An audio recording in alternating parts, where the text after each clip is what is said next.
Здравейте! Когато вкъщи има болни, несъмнено най-полезното нещо за хапване е пилешката супа. Затова днес ще ви представя моята бърза и лесна рецепта. Пилешко месо от бутче или от филе, малка глава лук, 1 морков, 1 или 2 картофа, фиде, лист от селина, смлени домати, прясно мляко и подправки по желание. И започваме да готвим. Първата стъпка е да сварим месото в подсолена вода. Аз лично, когато го готвя с бутче, го използвам на 2 пъти, тъй като месото е доста.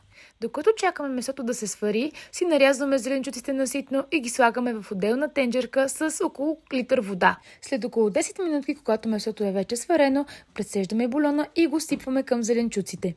Това е много важна стъпка, за да може зеленчуците да поемат от мазнината на пилешкото. Добавяме подправки, аз задължително използвам пикантина, черен пипер, чубрица. Когато готвя с пикантина, не добавям допълнително сол, тъй като в нея има и няколко пъти ми се случва да пресолявам.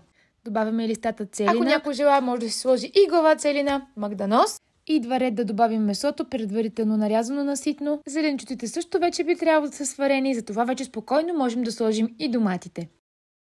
Оставяме 10 минутки да поврят и доматите, след което добавяме и фидето. Ако обичате супата да е по-гъста, може да сложите 2 топки.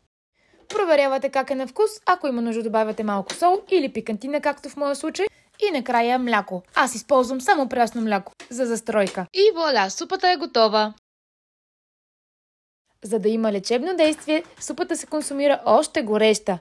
По желание може да си я гарнирате с малко лимон, аз нямах пресен, за това използвах лимонов сок и разбира се хляб. Да ви е вкусно!